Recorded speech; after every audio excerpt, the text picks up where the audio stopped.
Қонақ үйде Серхат әлгі террористті ұстап тапаншасын алмақшы болады. Сол сәтті пайдаланып Аксель есік жаққа қашып шығуға әрекет жасағанда, террорист тапаншасын алып Аксельге қарай оқ атып үлгереді. Серхат террористің тапаншасын теуіп, оны ұра бастайды. Содан Серхат Аксельге келіп, жедел жәрдем шақырыңдар. Аксель, уайымдама, мен жаныңдамын, саған ештеңе болмайды дейді.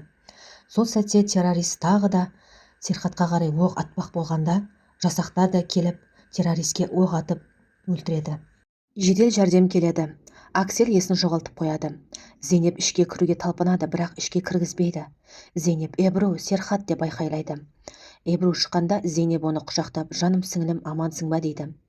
Кейін Азра іштен шыққанда Джихан Азраны құшақтап, сүйіктім, бәрі дұрыс па дейді. Сол сәтті Эбру көріп қояды.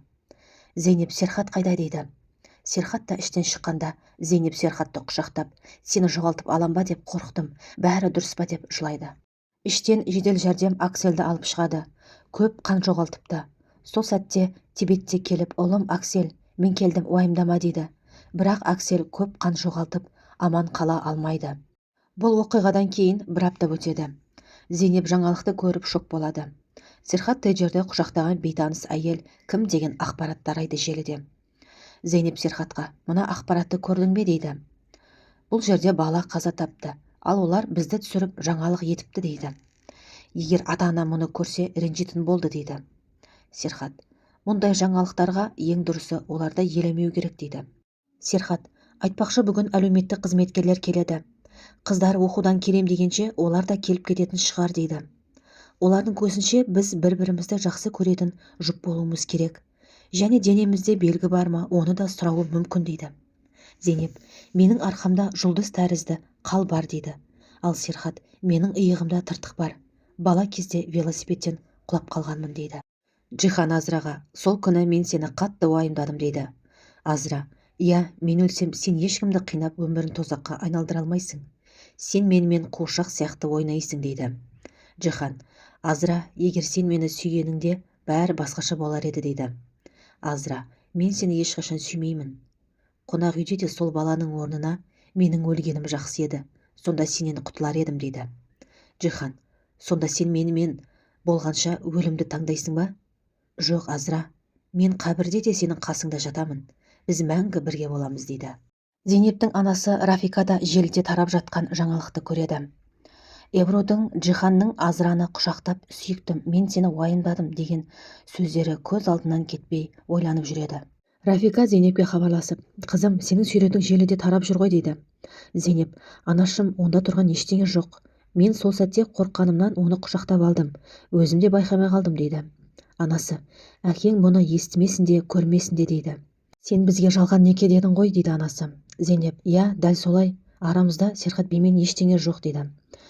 Әкем қалай? Бұлай ұзақ ренжіспеген едік дейді. Анасы, жұмыс істеп жүр. Тоқаш бәліс сатады. Мен пісіремін, ол сатып келеді дейді.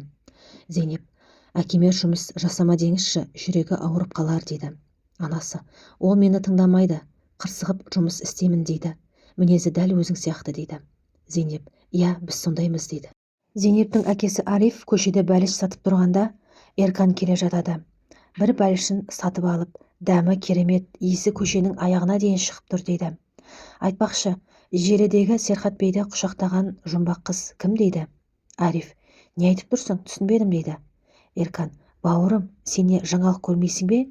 Желідегі суретті Арифке көрсетіп, мынау сенің қызың емес пе дейді.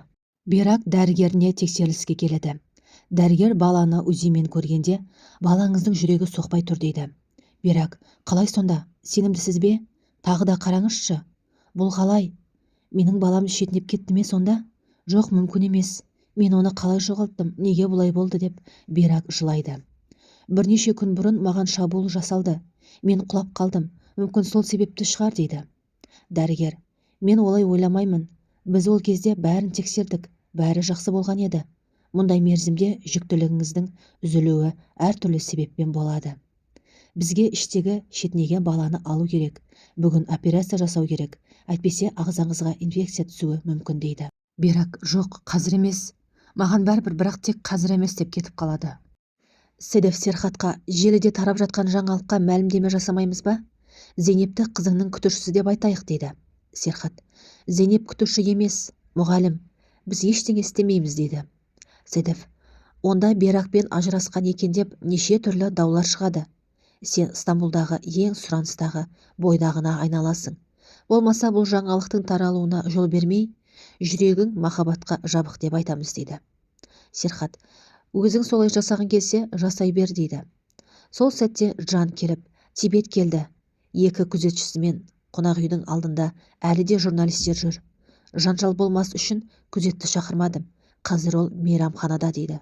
Тибет даяшыға: сол оқиға болған күні осында болған адамды шақыр дейді. Сол сәтте Серхат келіп, не білгің келеді, менен сұра дейді. Тибет: менің ұлыма қай жерде оқ атылды дейді. Серхат мына жерде деп көрсетеді. Ол жараланғандан кейін мен оған жүгіріп бардым. Ол менің қолымнан ұстады. Есінен танып қалғанша қасында болдым. Ол жалғыз болмады. Өзін жалғыз сезінбес үшін мен барымды салдым дейді Серхат. Тибет: мен тіпті ұлыммен қоштасып та, құшақтасып та үлгермедім. Сен Берақтың опасыздығын естігендегі ауырсынуды қиын деп ойлайсың ба? Ал балаңды жерлеудің қандай қасірет екенін білесің бе? Сөзбен жеткізу мүмкін емес дейді. Серхат: мен ол қайғының қаншалықты ауыр екенін елестеткімде келмейді. Қайғыңа ортақпын дейді. Тибет Серхатқа: сен сол кезде террористке шабуыл жасадың. Әйтпесем ол қаруды қолданбас еді дейді. Серхат: мен Аксельдің өліміне кінәлі емеспін. Мені жек көрсең де өз еркің. Бірақ мен бұл кінәні мойныма алмаймын дейді. Аксель маған мұнда сол күні бір нәрсе айтуға келген. Не айтқысы келді дейді. Тибет: сен оны ешқашан білмейсің дейді. Джихан Эбруға: неге менімен сөйлеспей жүрсің дейді. Эбру: сен тағы да сұрап тұрсың ба? Біріншіден, сен мені өзіңнің лас істеріңе араластырдың. Екіншіден, мені түрмеге отыру немесе өлу арасында таңдау қойдың. Мен сол күні өле жаздадым. Сен мені алдадың дейді. Ең бастысы, сен өз әйеліңді құшақтап тұрып, оны тастап кетем дейсің де, сүйіктім дейсің. Мен сені мүлдем түсінбедім. Сен мені ойламайсың деп ашуланады Эбру. Джихан: оның террорист екенін мен де білмедім, мен де алданып қалдым дейді. Мен сені жоғалтып алам ба деп қорықтым. Не істеп не қойғанымды өзім де білмедім. Сол себепті Азраны құшақтап алдым дейді. Эбру: маған олай көрінбеді. Кейде ойланам, Серхат бейге барып, барлығын айтып құтыламын ба, ар ұятым тынышталар ма еді дейді. Джихан: сен шынымен солай жасамақпысың? Эбру: иә, сен менің жүрегімді жараладың дейді.